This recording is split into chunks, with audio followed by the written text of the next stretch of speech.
Мәшһүр татар шагыйре, язучы, драматург, журналист, фронтовик язучы Гадел Кутуйның тууына 28 ноябрь көнне 120 ел тулды.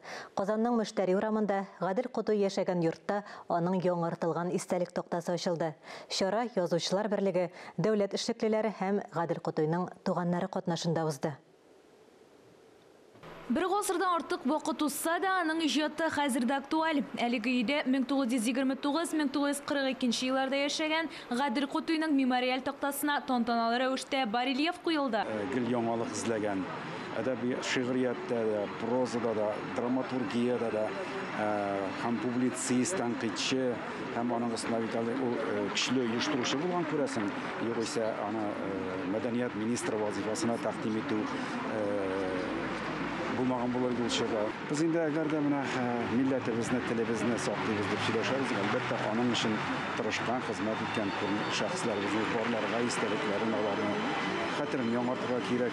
Гадел Кутуйның татар әдәбиятына алып килгән яңалыклары күп. Шулардан берсе иң беренче татарча футуристик әсәрләр.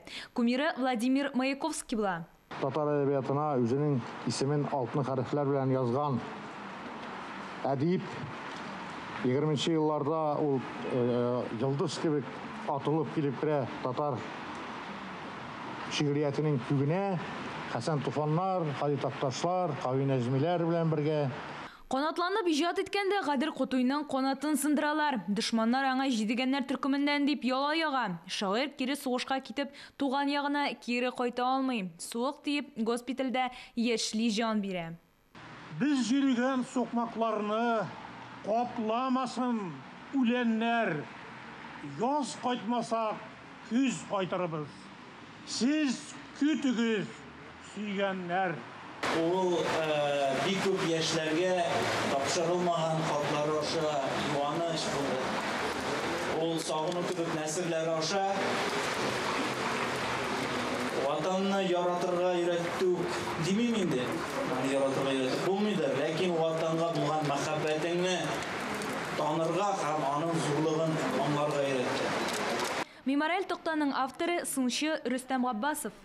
Монда аның тормыш эпизодлары инде. Монда ул радиода диктор булып эшли башлаган. Монда Казанга килгәч, бик озак рецензент булып ташланган театрда, драматург та, шуңа күрә монда театрда бар, монда укытучы булып ташлаган, укучылары да бар монда. Гадел Кутуй халкыбыз өчен кадерле исем. Аның мирасын саклау безнең бурычыбыз. Миләүшә Гыйльфанова, Ирек Хәмидуллин, Татарстан яңалыклары.